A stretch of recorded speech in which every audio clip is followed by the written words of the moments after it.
क्या vitamin D खाने से भी कोई नुकसान हो सकता है? एक पेशेंट आता है इमरजेंसी के अंदर कोमा में, दिमाग की बीमारी सस्पेक्ट की, सीटी स्कैन कराया नॉर्मल, एबीजी कराया तो उसमें पेशेंट का आयोनिक कैल्शियम बहुत ज़्यादा आया।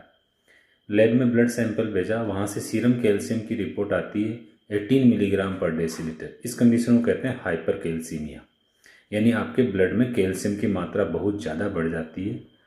उसकी वजह से आपके दिमाग पे असर पड़ता है, पेशेंट कोमा में चला जाता है।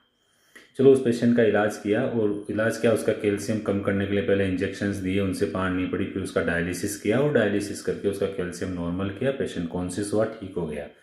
इंक्वायरी करी, पेशेंट का कैल्शियम बढ़ा क्यों? पता चला पेशेंट जो है over the counter vitamin D के कैप्सूल खा रहा था, और आज से नहीं, पिछले कम से कम 1.5-2 साल से।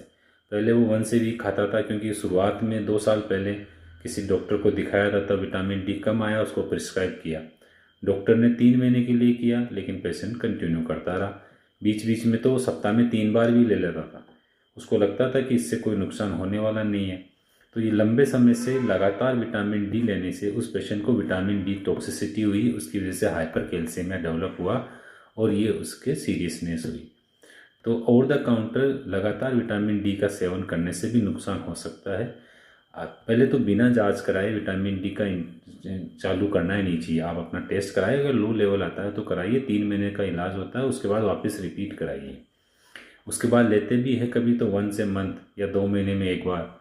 इस तरह से लो डोज में तो आप कंटिन्यू कर सकते हैं, लेकिन इतना ज़्यादा इनटेक करना, वो भी बिना ब्लड में विटामिन डी का लेवल चेक किए करना, ये विटामिन डी टॉक्सिसिटी कर सकता है और ये जानलेवा भी हो सकता है।